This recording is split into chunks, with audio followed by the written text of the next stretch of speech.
وہ بھی لڑتے ہیں الیکشن، ہم بھی لڑتے ہیں الیکشن. وہ ان کی میجورٹی آئے تو وہ گورنمنٹ بناتے ہیں، ہماری آئے تو ہم بناتے ہیں. نہ آئے تو ہم اس قدر دور نہیں ایک دوسرے سے کہ ہم مل کے گورنمنٹ نہ بنا سکیں. ہم جمہوریت کو برقرار رکھنے کے لیے، مضبوط کرنے کے لیے ہم آپس میں مل کے گورنمنٹ بھی فارم کر لیتے ہیں اور گورنمنٹ چلاتے ہیں.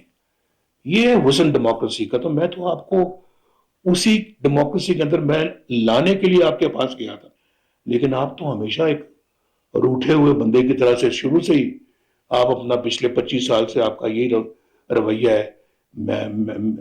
میں یہ کر دوں گا، میں وہ کر دوں گا، میں تمہیں جیل میں ڈالوں گا، میں تمہیں نہیں چھوڑوں گا، میں نواز شریف کے کمرے سے میں ایئر کنڈیشنر اتار لوں گا. اب تم جیل میں ہو، میرا تو کبھی دھیان بھی نہیں کیا تمہارے ایئر کنڈیشن کی طرف. تم نے ایک کی بجائے 2 لگوا لو، مجھے کوئی اعتراض نہیں ہے. لیکن اپنا یہ میں اس طرح کا بندہ نہیں ہوں، ورنہ کہ میں دل میں اس طرح کی کینہ پروری کروں یا کینہ رکھوں یا عداوت رکھوں یا میں کوئی بدلہ یا انتقام کی سیاست کروں. تم نے تو کچھ چھوڑا، جا کے کہاں کہہ رہے ہو امریکہ میں کہ میں نواز شریف کے قید خانے سے میں اترواؤں گا میں ایئر کنڈیشنر. پرائم منسٹر اس طرح کی باتیں کرتے ہیں. آئی جی میں تمہیں جیل میں ڈالوں گا.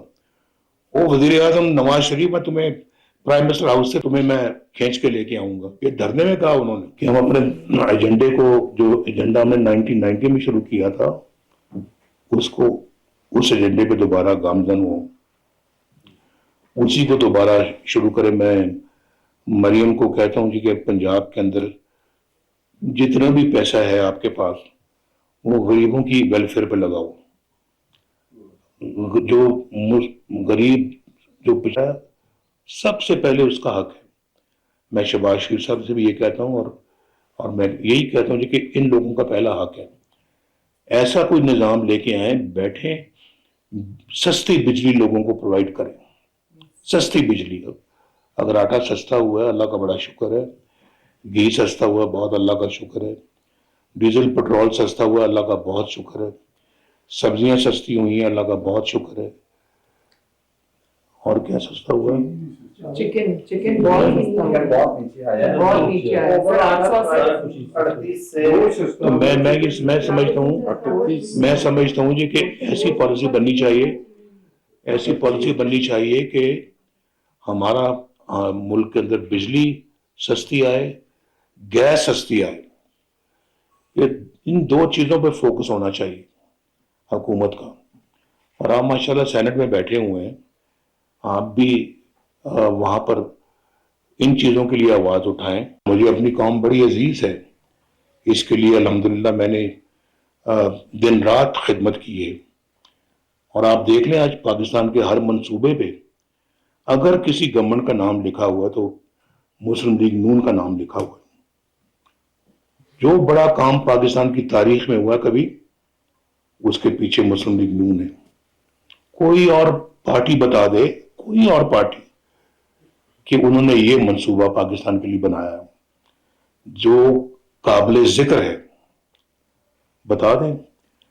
وہ جو جنگلہ بس کہنے والے خود جنگلہ بس بنا کے تو اربوں روپے کھا کے تو غائب ہو گئے سین سے. تو وہ کہانیاں جو آپ پڑھتے تھے، اور میں بھی پڑھتا تھا، میں جیل میں بھی پڑھتا تھا، جلاوطنی میں بھی پڑھتا تھا، کہ جیسے وہ ہوا وہ پشاور میں میٹرو بس، وہ کس قدر اپنا اس پہ گھپلے. آج تک اس کی کوئی انکوائری کر کے تو اس کو کسی کورٹ میں بھی نہیں لایا گیا.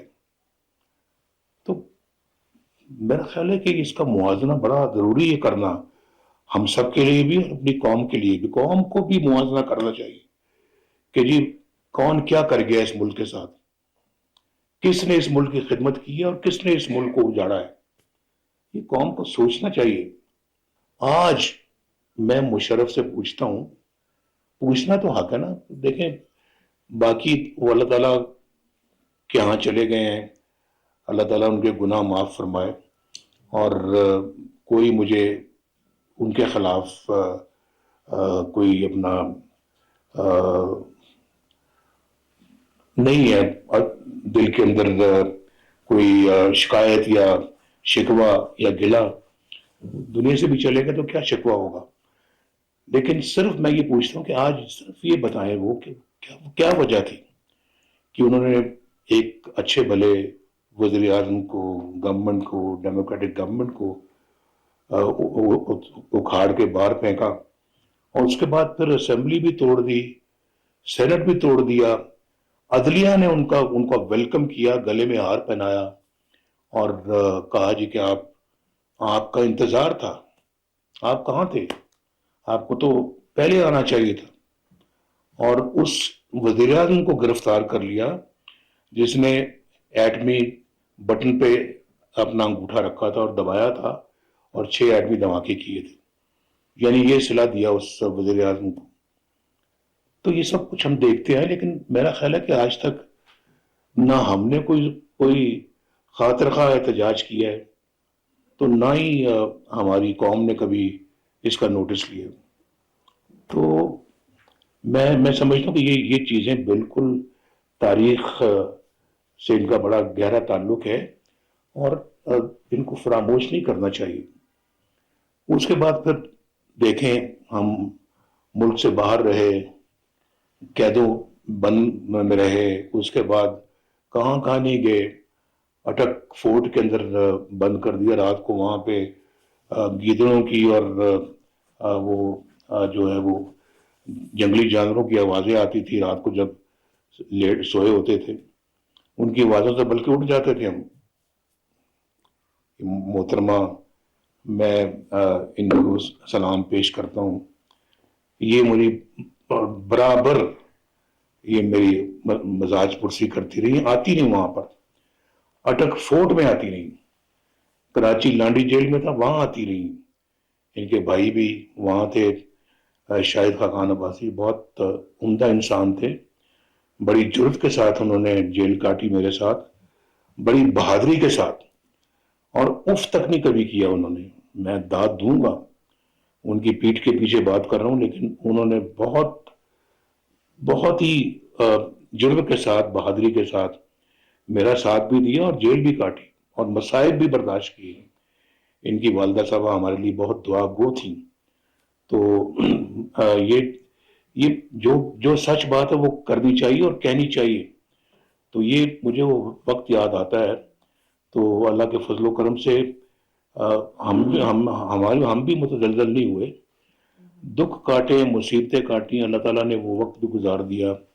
کبھی کبھی میں حساب لگانے کی کوشش کرتا ہوں، لیکن آج تک میں گن نہیں سکا صحیح طرح سے کہ ہم اقتدار میں یا حکومت میں یا وزارت عظمیٰ کی سیٹ پہ میں زیادہ سال رہا ہوں یا جلا وطنی یا جیلوں میں زیادہ سال رہا ہوں.